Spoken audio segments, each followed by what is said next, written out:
the Model Aquatic Health Code for many years, seems like forever.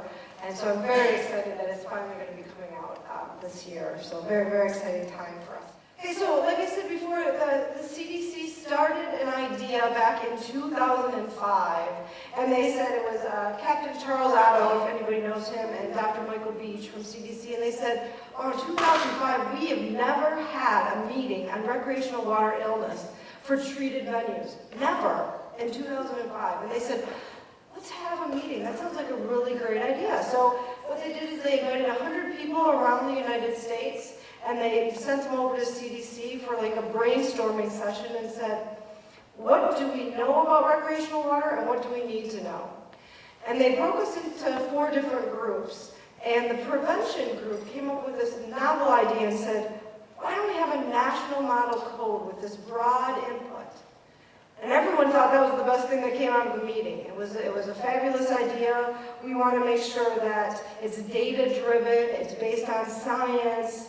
We want to make sure that health jurisdictions, health departments, if they want to adopt a new code or learn the latest technologies, that they don't have to go out there and reinvent the wheel themselves, that CDC is going to do it and other industry leaders, and that they can just adopt parts of it, whatever they find would be useful for their jurisdiction.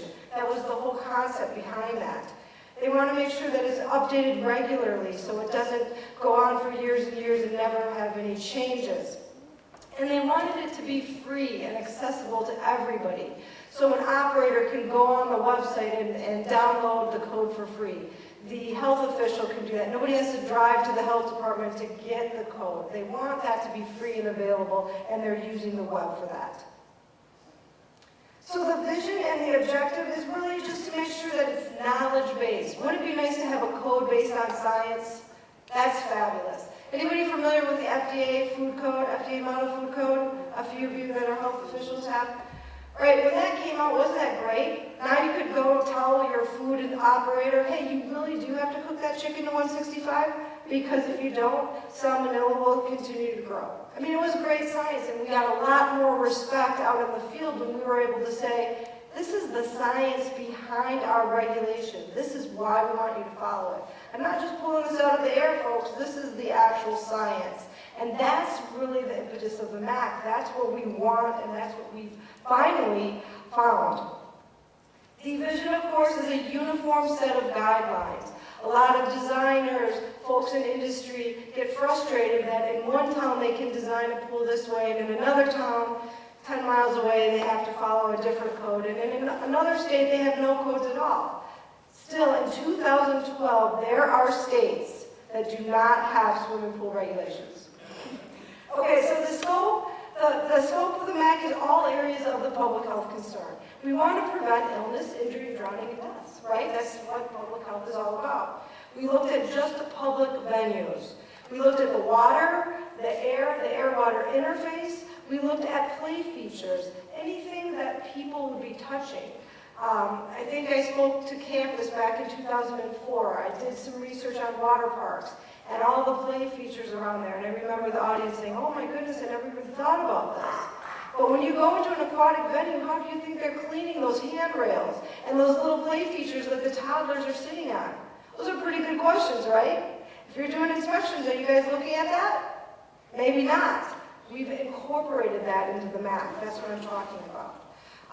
We want to leave the others to the building code. Anything that's an electrical code, that's not in the MAHC.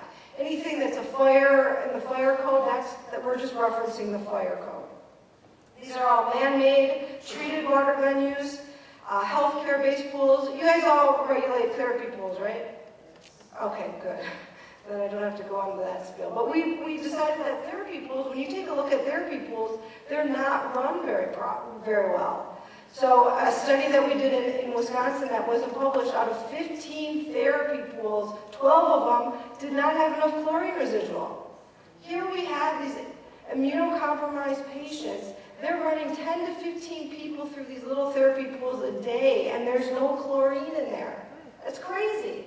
So we really wanted to adopt that and include that in the MAHC, and we did that. Again, the building blocks here is data-driven or best practices. You'll be surprised that there's a lot of missing data out there. We have a lot of data on drinking water, but we don't have a lot of data on recreational water. But the stuff that we have, we've incorporated, and we've had the committees review that. We're trying to avoid prescription when possible. We're looking at performance-based if we can do that. Free and accessible, I mentioned. We want incremental change, evolution, not revolution. We're trying to make these things slow and, again, based on science. Updating it regularly, what we're looking at is following the same thing as the Conference of Food Protection, just like what the FDA did with the food code. So every 2 years it would be updated and monitored accordingly. And of course we want it easy to understand. So again, like the FDA food code, we're going to have the code section, which is actually the letter of what we're asking for, and then an annex to explain the rationale and the reasons behind that. And in the annex, there's also the peer-reviewed citations of where this information is found. And CDC has all of those articles available, which is really nice for all of you if you wanted to continue to look into more information of where this came from.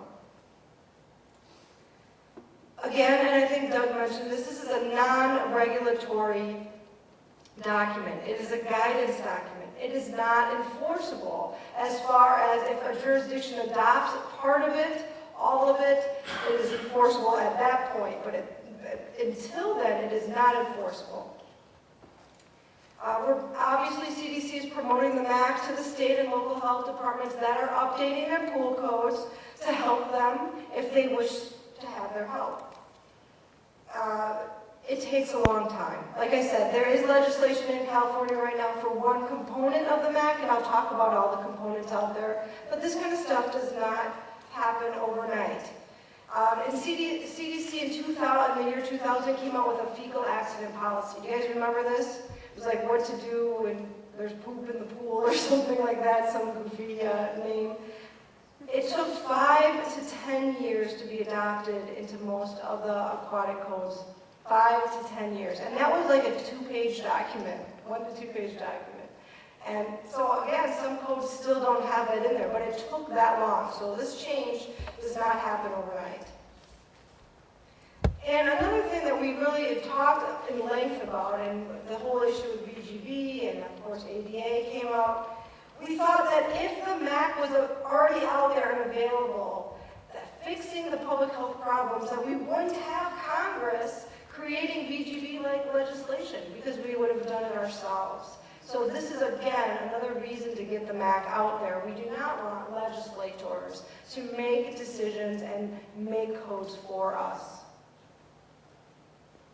Just to make it very clear that you guys know that the MAHC is not VGB. I already had conversations today about VGB, and we made this little slide to make sure that it's very, very apparent that the MAHC is very different than VGB. So just in case anyone's not clear on this, VGB is a law, right? It was created by Congress. MAHC is a model code. It's a guidance document, and it's created by CDC. Many public health departments were there, aquatics industry, pool operators. There's a pool operator on every technical committee. It's not enforceable like VGB. VGB is enforceable by the federal government. There's substantial process and input for the MAHC. We have 2 public comment periods.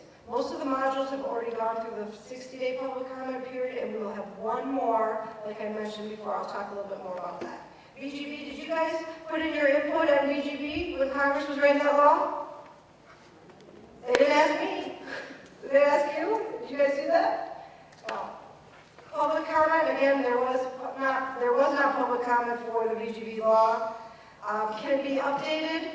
It's going to be very, very difficult. In fact, if you guys are following VGB, you know that they just pushed a deadline again. They're looking at this interpretation again. This could be ongoing, right? CDC has had 2 60-day public comment periods set up for the MAHC. And it's updated by the health department, public health, and aquatics. Where VGB, that may never be updated again. Has anyone heard of, and I know Doug mentioned this, the ICC, the International Code Council, joined forces with APSP, and they've created the International Pool and Spa Code. Has anyone heard of this before? This just actually came out, so it's pretty new. It is different than the MAHC. I want to make sure that everyone understands that if you run across this and you hear about this out in the field. Basically, CDC believes that the pool code should be written by public health and the building code should be written by building code inspectors. Public health already regulates pools, so we really don't want dual regulation, right? And those of you that are operators, you don't want any more inspectors coming in from different agencies that may not be talking with each other. So the CDC has been working with the MAHC and it's public health. The MAHC does not deal with plumbing code, fire code, construction code. That is all in this International Pool and Spa Code.